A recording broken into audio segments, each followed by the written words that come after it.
მიმდინარე კვირაში კოლუმბიის ჩრდილოეთ რეგიონებში კვლავ ებრძვიან წყალდიდობას, რომელიც ძლიერმა და ხანგრძლივმა წვიმებმა გამოიწვია. სტიქიამ უკვე 70,000-ზე მეტი ოჯახი დააზარალა. კორდობას დეპარტამენტის ადმინისტრაციულ დედაქალაქ მონტერიადან გავრცელებულ კადრებში ჩანს, რომ წყალი ზოგიერთ სახლს თითქმის ნახევრამდე ფარავს, ხოლო ადგილობრივ მოსახლეობას მუხლებამდე წყალში უწევს გადაადგილება. ელ-დორადოს უბნის მცხოვრებლები ცდილობენ გადაარჩინონ საკუთარი ნივთები. მდინარე სინუმ მათი საცხოვრებელი მიდამო სრულად დატბორა.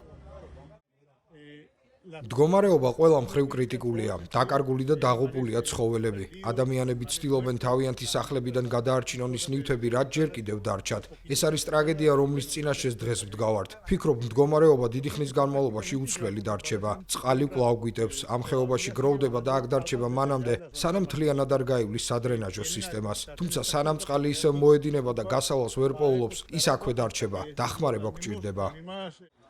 ჰიდროლოგიის, მეტეოროლოგიისა და გარემოს კვლევების ინსტიტუტმა გასულ კვირას გააფრთხილა მოსახლეობა, რომ კოლუმბიის კარიბის რეგიონში ახალი ცივი ნაკადი შედიოდა, რაც ინტენსიურ ნალექს, ძლიერ ქარებსა და წყალდიდობებს გამოიწვევდა. ხელისუფლებამ საგანგებო მდგომარეობა გამოაცხადა კორდობას, ანტიოკიის, სუკრეს, ბოლივარის, სანტანდერის, მაგდალენისა და ჩოკოს დეპარტამენტებში. უწყების ინფორმაციით, დამატებით კიდევ 11 ტონა საკვები და ვეტერინარული დანიშნულების მარაგი გაიგზავნება, რათა დახმარება გაეწიოთ წყალდიდობის შედეგად დაზარალებულ ცხოველებს, მათ შორის ძაღლებს, კატებს, ღორებს, ფრინველებს, ძროხებსა და ცხენებს. ადამიანთა უმეტესობა კი უსაფრთხო თავშესაფრებშია გადაყვანილი.